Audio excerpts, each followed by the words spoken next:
Hello, everybody. Today I want to showcase to you all my finalized Upheaval Barbarian for Season 2. I dinged level 100 over the weekend, and I managed to complete basically everything in the game. I've done a Nightmare Tier 100. I've defeated Lilith for the first time this season as well. It's been an absolute blast. This build has been absolutely cruising since like level 60-ish, and has basically never stopped, and I've only gotten stronger basically as I've continued to level up.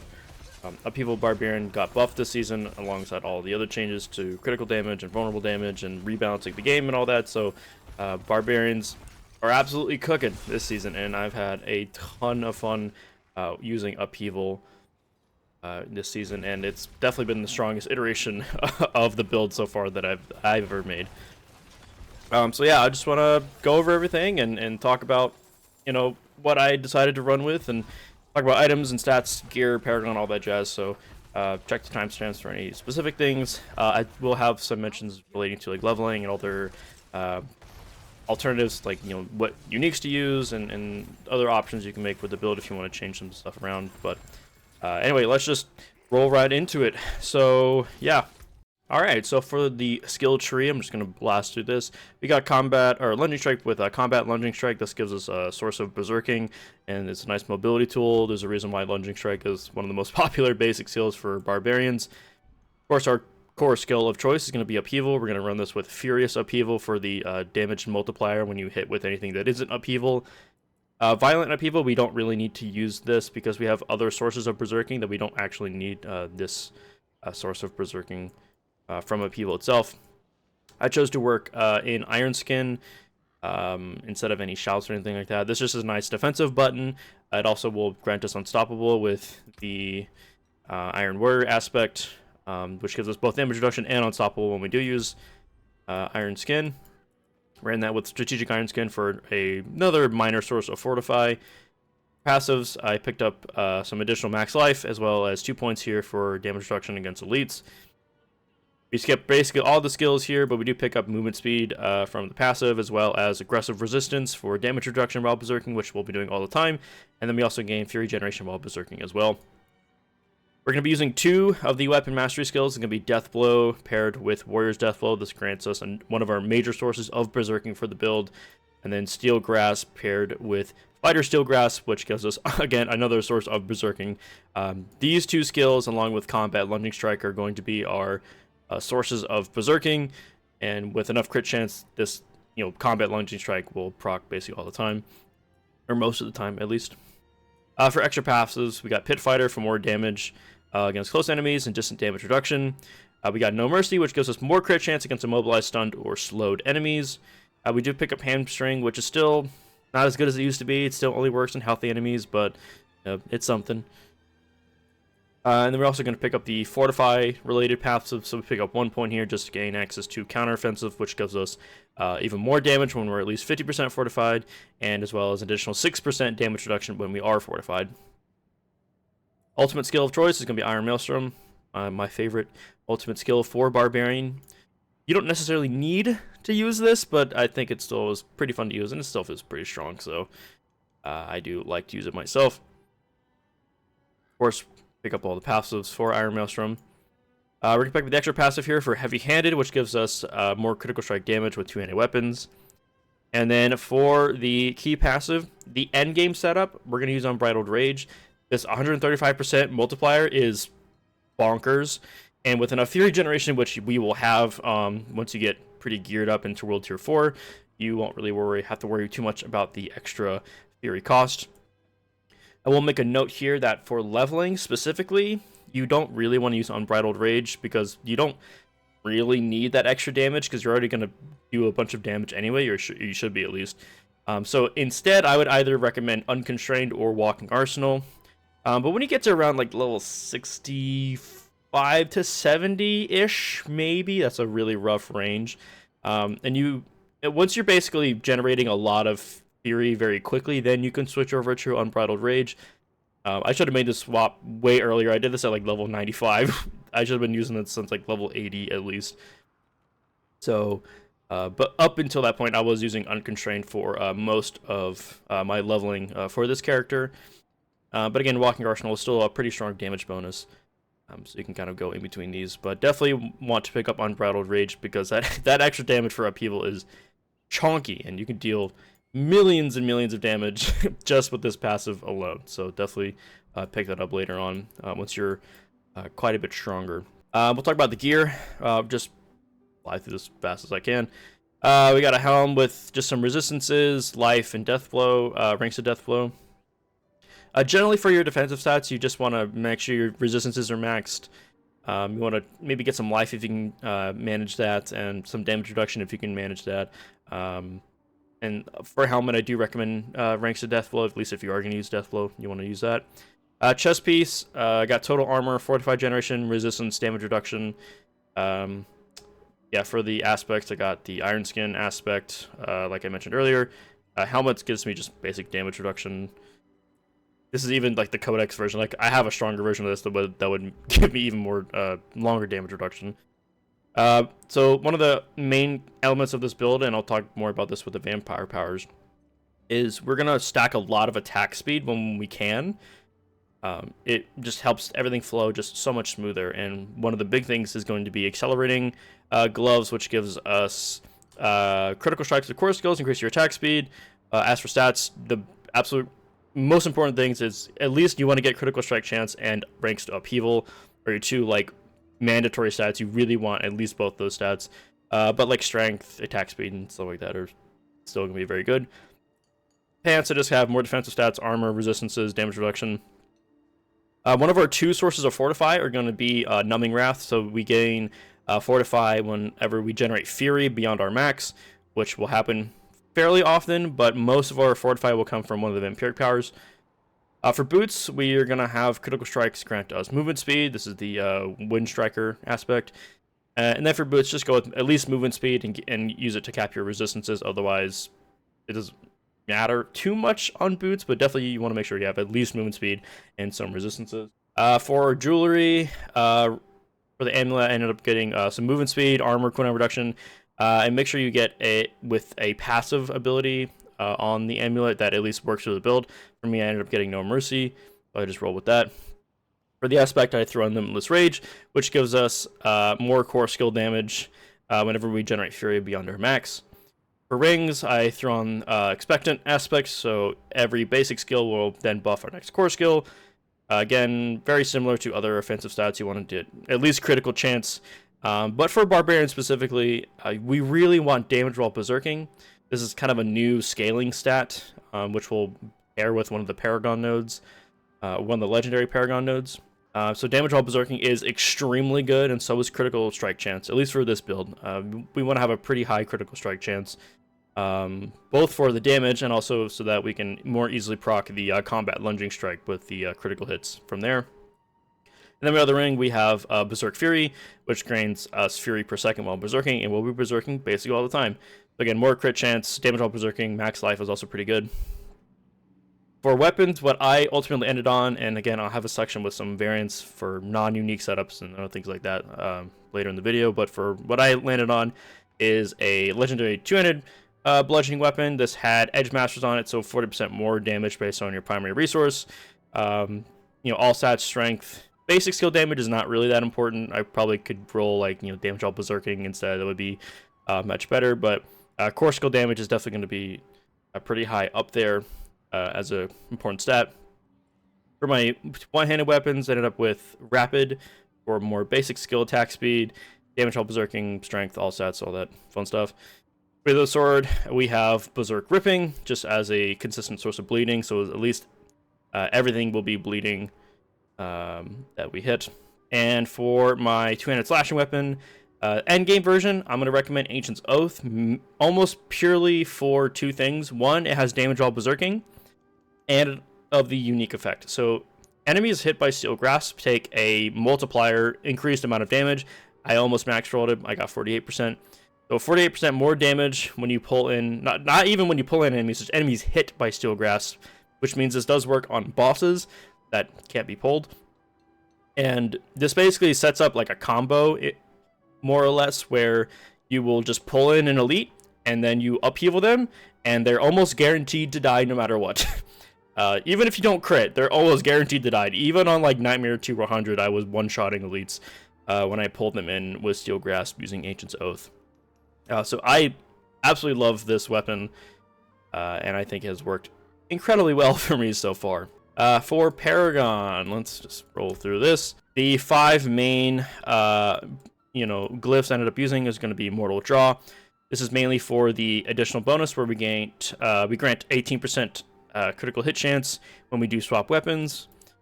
And then we'll end up picking up the Ire Glyph. This glyph, in my opinion, is almost mandatory for like any Barbarian build because Berserking is just so strong this season. And damage while Berserking pairs very well with the Blood Rage legendary node.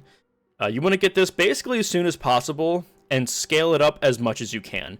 So what this says is your damage is increased by 25% of your damage while Berserking bonus. So basically, it takes 25% of your overall damage while Berserking stat on your character sheet, and then that is now a multiplier for all of your damage. So at level 100, and this is not even like a fully min-max character. I mean, it's pretty good, but it's not like 100% min-max on every stat on my gear.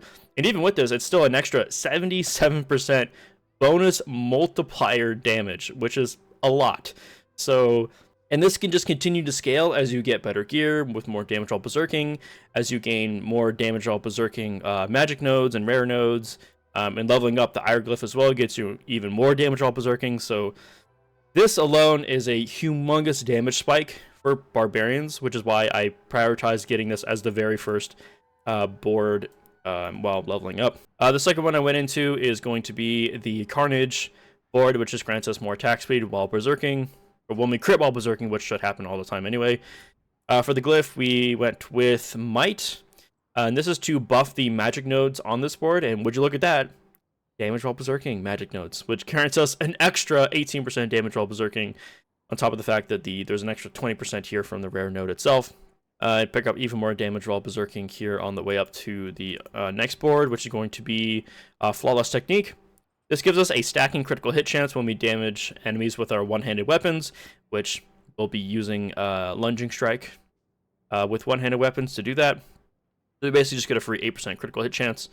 Pair that with the Blood Feeder board, or socket, which will give us an additional 5% critical hit chance against bleeding enemies, and then just pick up the rare nodes and stuff in here, just since it's right next to the glyph socket. For the last board, I went with Decimator.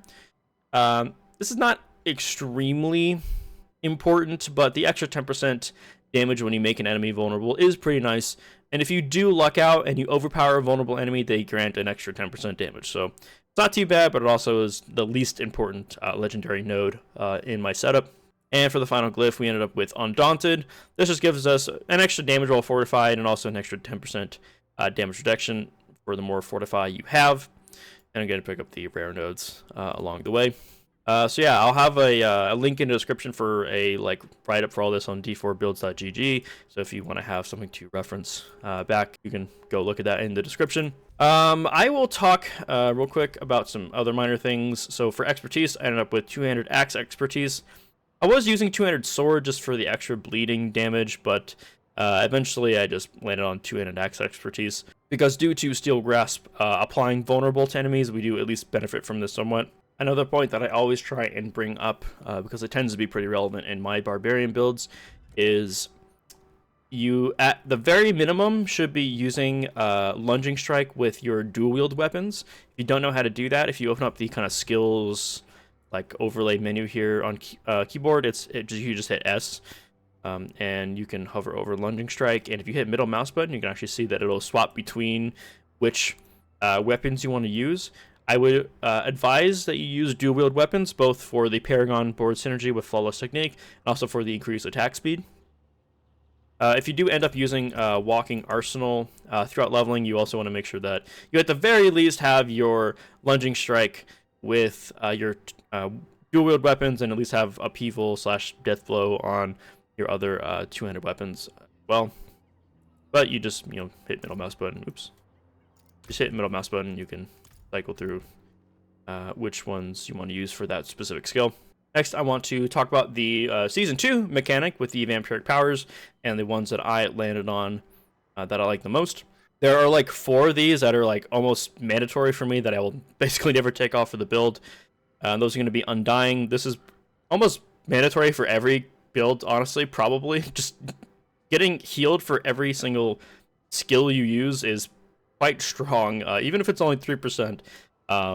With enough attack speed, you will just heal all the time. The other main one that I really like to use is called Moonrise. So what this says is hitting an enemy with a basic skill grants you 4% attack speed for 10 seconds, which stacks up to 5 times. Upon reaching max stacks, you then gain an additional basic skill damage, 15% movement speed for 10 seconds. So this is very nice, mainly just for the attack speed and movement speed. Just helps make the build flow just a lot smoother overall. Sanguine Brace is going to be our main source of Fortify, so when we kill an enemy, we fortify for 6% of your base life. And with the enemy density, like Helltides and Nightmare Dungeons, you just kill 1 pack of mobs and you're now completely fortified. So, and we also gain an additional 8% critical hit chance when you have more Fortify than half of your maximum life. So we just have an extra 8% crit chance, which is wonderful. And I also really like Ravenous. I'm not huge on lucky hit effects in this game, but this procs pretty often enough to warrant its use. So there is a 20% chance when you lucky hit that your attack speed will be increased by 40% of your movement speed, and it will show here on the power what that actual bonus is. So an extra 60% attack speed is fucking nuts. But like, that is insane how much attack speed this one power adds. This is ridiculous. And when it does proc, you can tell when it procs because you have a ton of attack speed. For the 5th power, I ended up with Anticipation. This gives us just some more ultimate skill cooldown reduction. I've tried using a couple other things here. This is probably the least important vampiric power that I've selected. But I do use Iron Maelstrom a lot, and it does already have a pretty short cooldown due to the fact that when you weapon swap, you reduce the cooldown by 1 second. I have tried things like Hectic, which, every 5 basic skills, one of your cooldowns is reduced by 2 seconds. This is definitely not bad, but I didn't feel like it was doing a whole lot for me. We do basic skill quite a few times for various different effects. I just didn't feel like it was impactful enough. But you can also run things. You can try running things like Metamorphosis or like Chemomancy, wherever that is. Here it is. These are definitely still pretty strong options. I mean, I could even justify running Chemomancy instead of Anticipation, honestly. One thing I do want to bring up is some alternatives to the build. Just a few things you can try and swap out and see how they feel for you. As much as I love Ancient's Oath, you're not always going to have this item. You do need to get lucky and have it drop, or you can fight the Beast and Ice boss and also Grigore. Those 2 bosses, I believe, drop Ancient's Oath as a dedicated item drop for barbarians. That is the Helltide Living Steel boss, as well as the Nightmare Dungeon boss that gives you the you use Distilled Fear to make that Nightmare Sigil to fight the Beast and Ice. But if you don't have this, I did end up using this for quite a while. This is something I was trying out because Overpower does seem to be pretty strong in Season 2. It's definitely a lot stronger than it was, for sure. So I was trying this out where every 8 weapon swaps, your next skill will overpower and deal increased overpower damage. This, only procs, every 8 weapon swaps, right? But it was strong enough that I felt like it was actually kind of worth using.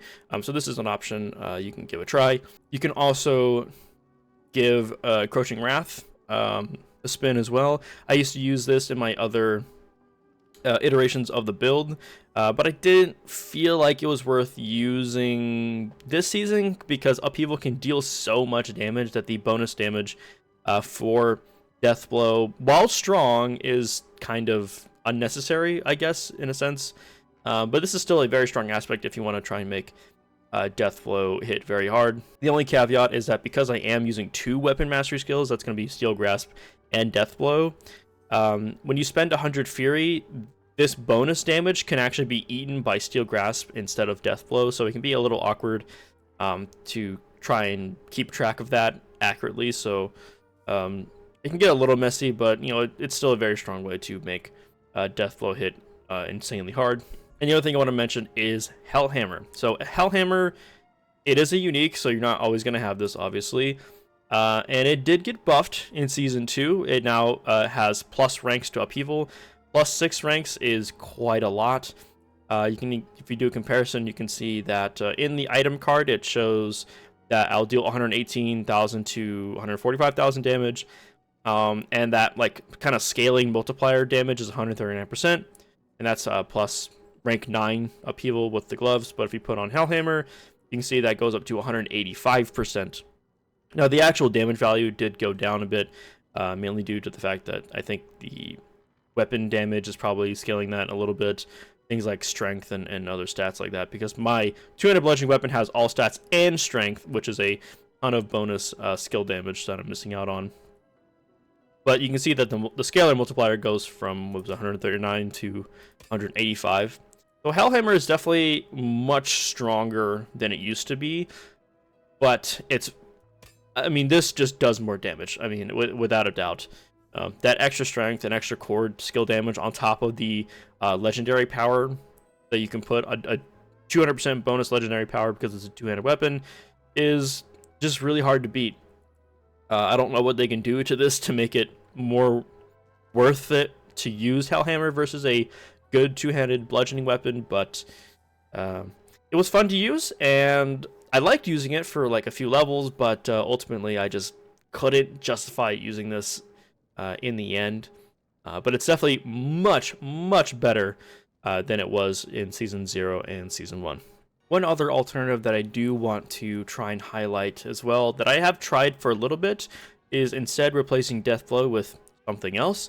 One of those something else's that I tried was Leap, and pairing that with the Battle Fervor, which will make it so that when we leap and hit something, it'll give us 3 seconds of berserking. And as fun as Leap is, my problem is the cooldown. Even when you put some points into it, the cooldown is just still too long, because Deathblow's cooldown reset is pretty strong with helping maintain berserking, so that we don't have to only rely on just Steel Grasp or Combat Lunging Strike to provide berserking.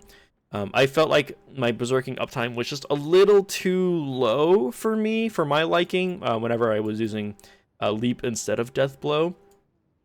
But you could always give something else a try. There's other things. There's like Ground Stomp. You could try Charge. I don't think I'd suggest Kick. If you really want to use a Shout, you could maybe do Challenging Shout or something if you want to have some more defensive capabilities. But I found Deathblow to be the kind of smoothest ability to use. It doesn't always get the cooldown reset, of course.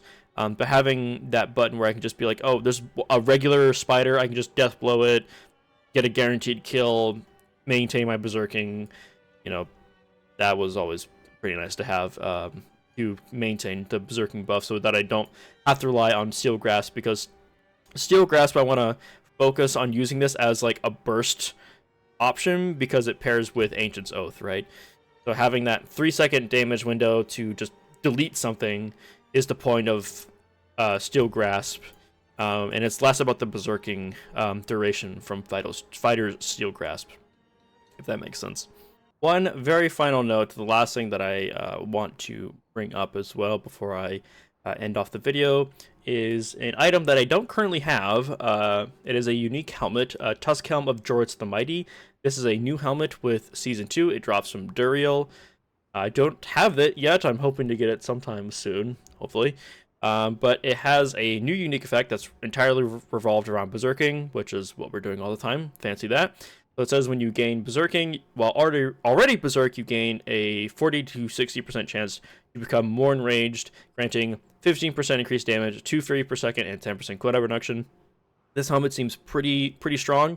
It does have attack speed and damage while berserking, and ranks to aggressive resistance, which are all pretty good stats for this build in particular.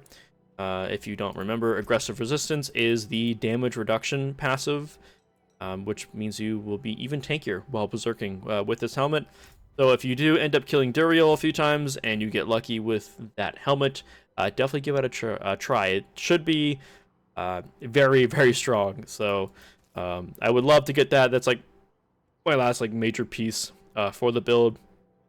Of course, you could always try getting things like Harlequin Crest. This is still going to be pretty strong. just an overall strong helmet for basically every build. There's other things too, like there's also the Grandfather, which where is it? There it is, which has a bunch of damage, max life, and all stats, as well as the increased critical strike damage. This thing is probably still extremely strong. Is it better than Ancient's Oath? Maybe, I don't know, but I'm not banking on ever getting this. But if you do happen to luck out and get this, I definitely would give it a try as well. And with that, I think that about covers basically everything that I can think of. Hopefully I didn't miss anything. I will leave the Uber Lilith kill at the end just to share that with you guys if you feel like watching that towards the end. Otherwise, I thank you all for watching. If you have any other questions, concerns, or comments, feel free to leave them down below. I do read the comments, and if you have any concerns about that, then feel free to reach out. I will be continuing to stream Season 2. I got some other stuff I want to try. I got one other build idea for Barbarian. I don't know if I'm going to be able to make that swap on this character, but I do want to try it. But also want to try leveling like Rogue and playing around with like Necromancer and some other stuff like that. So I'll probably be continuing to stream more Season 2, even though I'm mostly done with this character at this point. And with that, I thank you all for watching, and I hope you all have a wonderful day. I'm not trying to play fucking Ikaruga with this shit. We're trying to DPS and do all the other shit. Fuck that.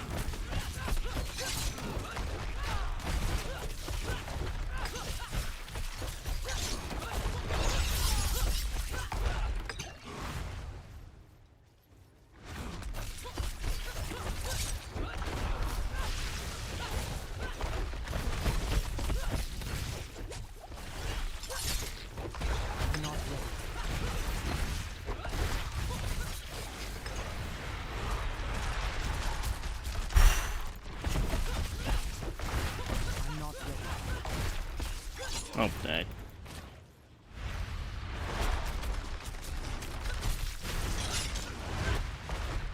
I'm not ready. No, dude. Oh my god. Okay, well, I dodged that shit though. I'm better, getting better at it. Okay.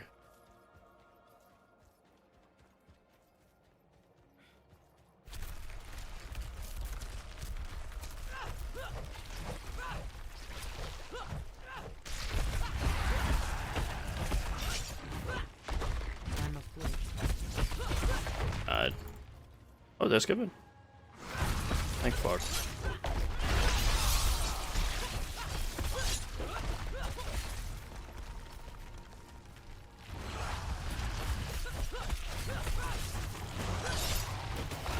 I'm afraid.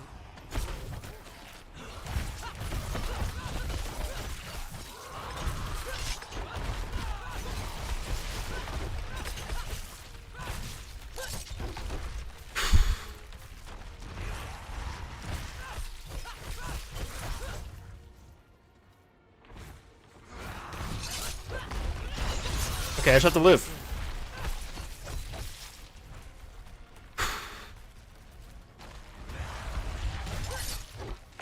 Oh my god, dude! I think I'm done, right? There's no more after this? Like I did it. Oh. I did it! Holy fuck. Oh. Oh, first try, dude. I was not expecting that to happen tonight. Oh my god. I mean, at least it drops 925 gear. Oh.